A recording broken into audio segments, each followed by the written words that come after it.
안녕하세요, 아이터입니다. 여러분, 2020년도가 밝았습니다. 2020년 여행 계획 어떻게 잘 세우고 계시는 중이신가요? 여행을 좋아하시는 분들이시라면 아마 다음 해에 연휴가 얼마나 되는지, 며칠을 놀 수 있는지 이미 달력을 보시고 어디를 갈 수 있겠다 이렇게 계획하실 분들이 꽤 많이 계실 것 같아요. 2020년도에는 정말 여행 트렌드도 꽤나 많이 바뀌어지고 있는 분위기입니다. 우리가 한 해 한 해가 새롭게 뭔가 만들어지는 사상들도 많고 젊은 사람들 위주의 여러 가지 경제 소비 이념이라든가 또 하고자 하는 그런 것들이 새롭게 등장하는 것들이 많아요. 그게 이제 여행에도 접목이 되어지게 되는데 제가 그래서 서점에서 항상 책을 한 권씩 꼭 구매를 해서 비행기 안에서는 꼭 읽습니다. 읽는데 올해 나가면서 제가 두 번을 나가는 동안에 두 번 다 샀던 책이 있었어요. 첫 번째 책은 여러분들이 많이 보셨던 2020 한국이 열강할 세계 트렌드라고 하는 책이 되겠습니다. 그리고 이거는 뭐 코트라에서 만든 거고요. 어떤 것들로 인해서 사람들이 이제 세계 트렌드에 맞춰서 한국 사람들도 움직여지는지 이런 거에 대한 걸 담은 것이고, 또 다른 하나는 밀레니얼 이코노미 많이 들어보셨을 거예요. 밀레니얼이라고 하는 그 세대를 이야기하는데 그들이 돈을 쓰는 그런 것들 뭐 여러 가지에 대해서 이야기를 해 두었습니다. 트렌드를 잘 알아야 저희가 앞서 나갈 수 있다는 얘기를 하잖아요. 4차 혁명에 대한 이야기도 이미 뭐 오래전부터 나오기 시작했고요. 근데 우리에게는 몸소 와닿는 부분이 크게 없기 때문에 정말 뭐 인공지능 AI가 뭔가를 하고 있나? 나의 일자리를 정말 대체할까? 이렇게 막연하게 생각하시는 분들도 많이 계세요. 근데 우리의 일상생활에 굉장히 많은 부분을 사실은 차지하지 않을까 생각이 듭니다. 여행 부분도 마찬가지인데요. 2020 여행 트렌드 과연 어떤 것들이 있을지 제가 간단하게 조금 말을 해보자면 저의 개인적인 의견을 좀 붙여서 설명을 해보려고 해요. 사람들은 이제 소유가 아닌 공유를 하려고 합니다. 이미 뭐 갭경제 이야기부터 이 공용 기업이 돼버린 우버라든가 또는 에어비앤비, 뭐 법률적으로 봤을 때는 큰 문제가 있어 보일지 모르겠지만 많은 사람들이 원했다고 하는 것 때문에 지금 여러 전 세계에서 시행을 하고 있죠. 그리고 뭐 킥보드를 타고 가던 데에서 타고 내리고 그냥 간다든가 뭐 이런 여러 가지가 다 공유예요, 공유. 그래서 여행 부분에서도 공유를 굉장히 저희가 많이 그래서 하고 첫 번째 있어요, 사실은 2020 여행 트렌드 첫 번째는 바로 길게 체류하기입니다.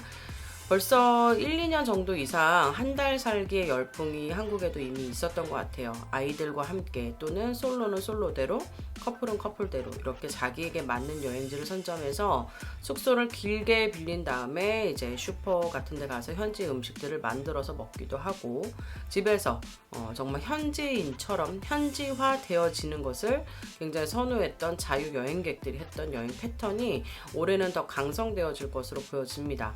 그 중에서 자유여행을 왔던 사람들은 이제 하루하루를 음식만 만들어 먹고 이렇게 하는 걸로 국한되는 게 아니라 원데이 클래스 같은 게 있겠죠. 지금도 어플에서 우리는 취미생활로 우리가 뭐 아카데미를 등록해서 과외를 받거나 뭐를 하거나 이렇게 해야만 배울 수 있었던 미술 드로잉부터 시작해서 뭐 소잉 뭐 아니면 뭐 플라워 뭐 꽃을 만드는 레슨 강좌라든가 뭐 쿠킹 클래스라든가 아주 많은 것들을 한국에서도 손쉽게 배울 수가 있어요.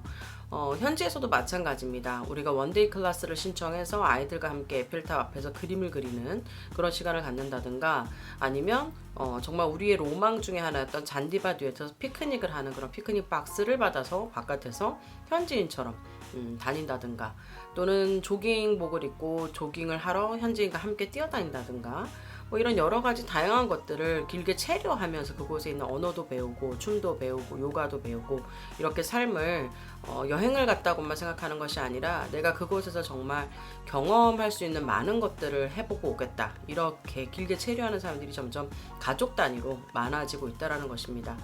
아무래도 이제 긴 시간을 내기가 쉽지 않은 사람들로서는 정말 뭐 꿈만 같은 이야기일 수 있는데요. 사람들이 원하는 것은 이제 단지 그 나라의 분위기만 느끼고 사진을 찍고 돌아오는 걸로 끝이 아니라 내가 직접 경험한 거에 대한 아주 중요한 부분을 이렇게 가치 있게 시간을 투자를 해서 하겠다라는 목적이 커졌다는 게 되겠죠. 거기에는 아까 이야기한 것처럼 이제 공유할 수 있는 것들이 많아지다 보니까 숙박도 남의 집을 빌려서 내 집처럼 쓸 수도 있기도 하고 그런 부분이 또 굉장히 좀 재미나고 흥미로운 두 번째는 남들이 가지 않는 지역을 간다라는 거예요. 이제 누구나 다 다니는 그런 지역, 인스타에 나오는 지역, 그런 데들은 식상하다라고 생각을 많이 합니다. 그래서 아예 한국 사람들이 아직까지 많이 가지 않았던 그런 지역들을 찾아서 발빠르게 다니시는 분들이 많아지셨어요. 그래서 뭐 오지일 수도 있고요. 또는 한 도시 중에서 유명한 수도 이외의 소도시가 될 수도 있고요. 그리고 현지에 가서 막상 알게 된 그런 정보로 인해서 자신이 좋았던 곳에서 좀 더 길게 체류를 하는 식으로 이제 도시와 국가 이런 거에 한정되어 있지 않고 자신의 기분에 따라서 그리고 없으면 없는 정보에 따라서 새로운 정보를 찾아 이동하는 이런 분들이 많아졌다라는 거죠. 길게 체류할 수 있는 이유도 사실은 디지털 노마드라 그래서 온라인 기반으로 돈을 버시는 분들이 이제 많아졌기 때문이라고도 볼 수 있고요. 그리고 식상한 장소를 가지 않겠다는 것도 이제 내가 여행을 가는 게 이제 더 이상은 랜드마크적인 것만을 보기 위해서 가는 것이 아니기 때문에 이제는 남들이 가지 않는 그런 지역을 선호하게 되는. 세 번째는 바로 노 디지털화 되어진다래요. 사실 어떻게 보면은 실제로 우리가 지킬 수 있는 내용일까 싶기는 해요. 세계 많은 사람들이 이 핸드폰을 손에 놓지를 못합니다. 이걸로 업무를 보기도 하고 저 역시도 마찬가지고 아이들도 심지어는 마찬가지예요. 근데 디지털화 되어지면서 우리는 실제로 만나지는 사람들이 별로 없고 여행까지 가서도 이 모든 디지털에 의존을 하고 있다 보니까 정말 과거에는 어떻게 살았을까 싶은 그런 생각이 들 때가 있을 정도예요. 그래서 여행 간 그 순간만큼은 정말 디지털 세상에서 손을 떼고 한번 지내보고 싶다 이런 마인드를 갖고 있는 사람들이 많아졌다라고 합니다. 그래서 노 디지털 뭐 이렇게 이야기를 하는데 우리들이 정보를 겟할 수 있는 부분이 최소화되어지고 미리 알아봐 놓고 뭐 사실 사진을 찍는 것도 전부 다 우리는 스마트폰으로 요즘 하시는 분들이 많잖아요. DSLR 카메라 너무 무겁고 캠코더도 무겁고 그러다 보니까 과연 이 세 번째 노 디지털화를 저희가 실행할 수 있을지 모르겠지만 가끔 정해진 시간만큼은 명상을 한다든가 정말 핸드폰을 갖고 있지 않으면서 여행해보고 싶다라는 생각이 들기는 합니다. 저 역시 마찬가지예요. 자, 네 번째는 렌트카나 캠핑카 이런 걸 이용해서 감성 여행을 많이 간다고 합니다. 말 그대로 대중교통을 이용해서 뭐 기차도 많고 저비용 항공사들도 많고 뭐 많이 있지만 그래도 내가 가고 싶은 곳에 갑자기 지나가다가 예쁜 곳에 멈추고 캠핑카에서 잠을 자고 책도 읽고 여가를 즐기고 이게 기분에 따라서 할 수 있는 여행 코드가 감성적으로도 이제 접목이 된 것 같아요. 거의 지금 제가 말한 이 모든 내용들을 하루 통틀어서 이야기를 해보자면 결국은 여행이라는 거에 있어서 우리가 트래블러가 아닌 투리스트의 개념인데 그 도시에 한 사람을 보더라도 나는 그 나라와 그 도시에 대한 이미지가 바뀔 수가 있는 부분이잖아요. 그래서 길게 멈춰 있으면서 나를 좀 생각해보고 남들이 하지 않는 것을 하면서 도전해보고 가보고 거기에서 이 디지털된 것을 좀 내려놓고 내가 감성을 거기다 충전해서 내 것을 충족시켜주고 오겠다라는 것은 어떻게 보면은 현대인들이 우리가 가지고 있는 가장 좀 이 책에서 이야기하는 그 외로움이라고 하는 심리가 굉장히 많이 잘 반영된 경우라고 생각을 합니다.